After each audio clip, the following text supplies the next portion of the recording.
Hey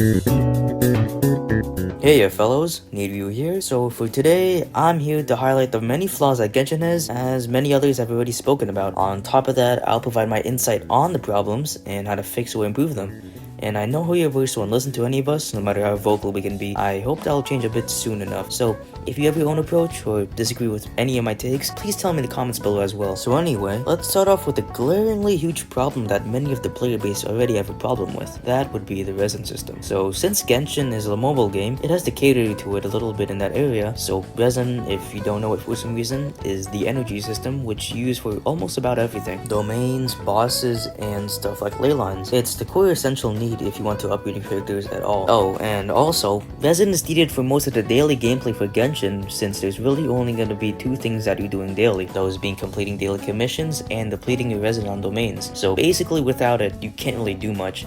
So here's the big question, how can we fix it? Well, it's pretty obvious. I have two alternatives, but I'll go with the one that might be the most probable first. Increasing the resin cap and speeding up the recharge rate. So I'm sure you saw that coming, but it makes sense, doesn't it? With so many characters and weapons to build, it'll only be fair to ask for a higher resin cap and faster recharge rate. People just get lazy min-maxing a character because grinding is pretty damn tedious, and not having much resin is a big part of it as well. But to be honest, if Genshin makes a system like what Star Rail did, which is to transform overcapped Trailblazer power into reserve power, well, sure, it might be 8 for 1 per reserve power, but at least it's still more valid than 0. So then, here's the second alternative. Farming artifacts should cost way less resin, or just cost nothing at all. It just makes a little bit of sense, since we're literally spending resin for a chance at getting something at least decent. For some people, it could take a few weeks, and for some, a few months, just to get a decent crit circlet. For other stuff like talent bug domains or ley lines, I could understand the use of resin more than artifact domains, or maybe I'm just a whiny bitch boy who just keeps on getting shit. So most of us, if not all of us, know about the Spiral Abyss. Genshin calls it endgame content, but is it really? I mean,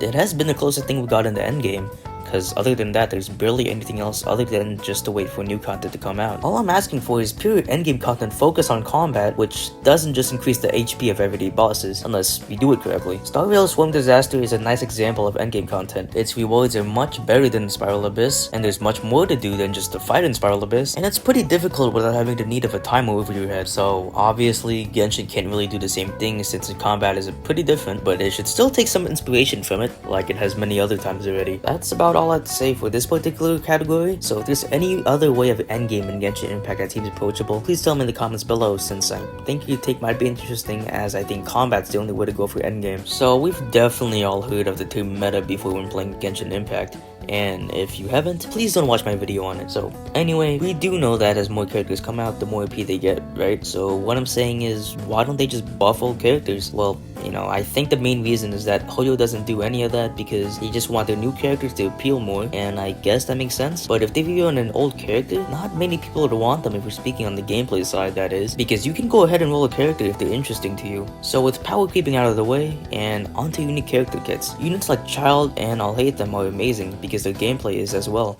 It's very, very entertaining and special. Child as the manager around a shifting CD, and I'll Hate Them as the manager's crystals. I think they're pretty fun because there's a little twist to each of their abilities, which is also very cool to play around, even if it's something like a cooldown. These are what I call characters with peak gameplay, but people like Ganyu, Ayaka, and Hutao kind of fall in that category. I guess the way these characters could be fixed are more gameplay attributes, I don't really know. But if that's the way they're intended to be played, then so be it. I know I'm gonna get hate, but come at me, bro. Anyway, power creeping is real.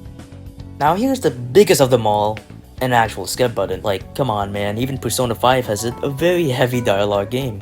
Which actually makes sense, never mind, but like, I do get the point of enjoying a story and whatnot, but chat logs could be a thing, unless they already are a thing, I don't quite know. But a skip button would be the most useful feature in this game, so Hoyoverse, if you're listening, please. And I guess with that being said, that sums up this part of the miniseries. I'll make more of this if you guys do want it for some reason, since this was just an excuse for me to rant. Thanks to my buddy Drew for helping me out a bit, and if you like this video, leave a like. If you do really enjoyed this video, why not subscribe? And if you hated it, leave a dislike. And remember, please comment down below if you have any thoughts, or if you'd like me to elaborate more on any of these topics. So, see ya fellows.